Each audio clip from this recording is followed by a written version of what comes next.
Get Out is one of my favorite movies of all time. If you follow me on Letterboxd, you know that. If you've seen my video of favorite movies of the past decade, you know that.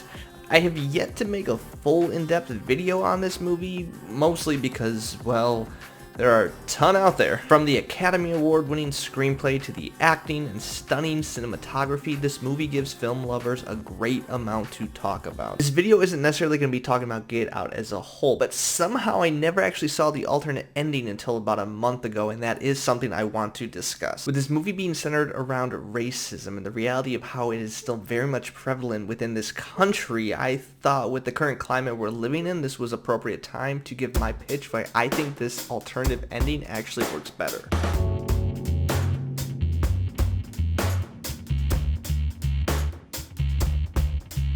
But before we get to the main event, if you're new here, we give likes very generously. Why, you ask? Because it literally costs you nothing to give a like. If you like these videos, if you want to see more content like this, please hit that like button, subscribe for more content like this, and let's get into Get Out. Get out. Sorry, man. Get out! Yo!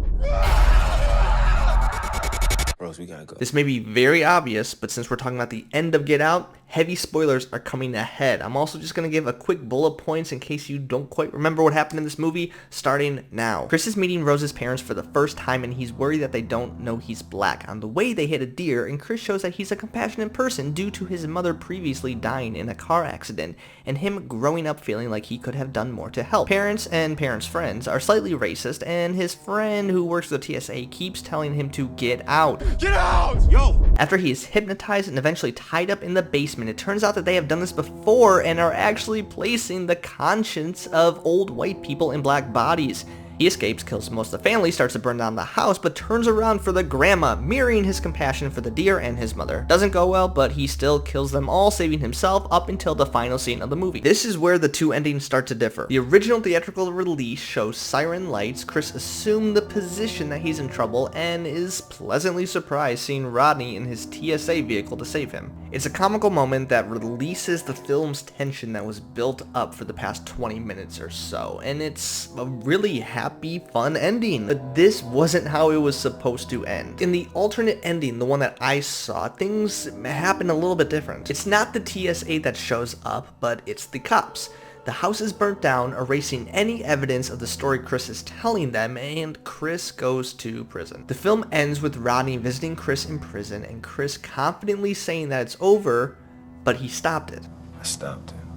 So why did they not go with this ending? Jordan Peele gives some insight in the director commentary. Now, I wrote this movie in the Obama era. We were in this post-racial lie. This movie was meant to call out the fact that racism is still simmering underneath the surface. And so this ending to the movie felt like it was the gut punch that the world needed. By the time I was shooting it, it was quite clear that the world had shifted. Racism was being dealt with. People were woke, and people needed a release and a hero, which is why I changed the ending and had Rod show up at the end. Obviously, this being his movie, you can't argue against his vision. However, if this movie was released now, this would be the ending that I prefer. The reason that this ending works so well is that there's just enough truth where this is how it actually happened, but still a bit of fantasy and a somewhat happy ending. Let me explain. If this was 100% accurate, Chris probably would have been shot immediately. The idea of him going to prison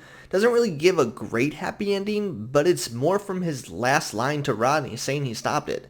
Here's Peele's explanation of that line. But more importantly for Chris, when he says, I beat it, he's talking about his inner demon. The moment he went back for Georgina, he defeated his personal demon of when he didn't go and get his mother. So, in a way, he made the only decision that would free his soul. When I first saw this scene, I took this line a little bit differently. And I think within the context of this overall movie, the line is actually perfectly placed. Basing this situation off of the facts that the system is given, Chris murders an entire white family, burns down their house with multiple weapons on the scene. He would have been shot immediately, but he isn't. He's alive, in prison, with full confidence knowing that he was in the right. The past few years, we have seen countless numbers of police shootings to unarmed black individuals. and the names just keep on coming. And it seems like with every new name, There are people trying to justify why the police were in the right. But here is a situation that is arguably way worse on paper, and he goes to prison for it. He stopped it. What did he stop?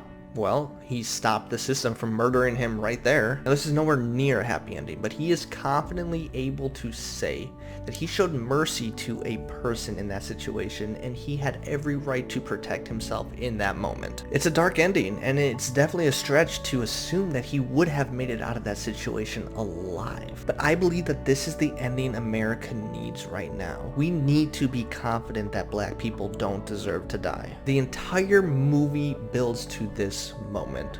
First off, by having a fire start that never actually leads to anything in the theatrical cut, but also with Rodney and TSA. I'll admit the joke of TSA showing up at the end and fooling the audience is a fantastic setup, but I think the setup of no one believing Rodney is also fitting for the alternate ending. Let's be honest, this story is far-fetched. To believe that you can transfer the conscience of another person to kidnapped black bodies? It's crazy. But I often wonder if the feeling Rodney gets in the scenes of no one believing what he is saying is the same frustration the black community gets trying to explain why they're hurting. People laugh, call them crazy. Never take them seriously no matter how right they are. This ending is important, so that's my case why Get Out should use the alternate ending. The first ending. These past few months have shown us that we are not nearly as far as some of us thought we were when it comes to racism in this country. And we still have a long way to go. We need to keep moving forward and keep saying that Black Lives Matter and listen to the stories of these communities that are hurting right now. We need to work towards a future where black individuals can confidently say that they stopped it. Thanks for watching. I really enjoyed doing this video. If you'd like more, please leave this a like and subscribe for more videos like this. I will see you next time.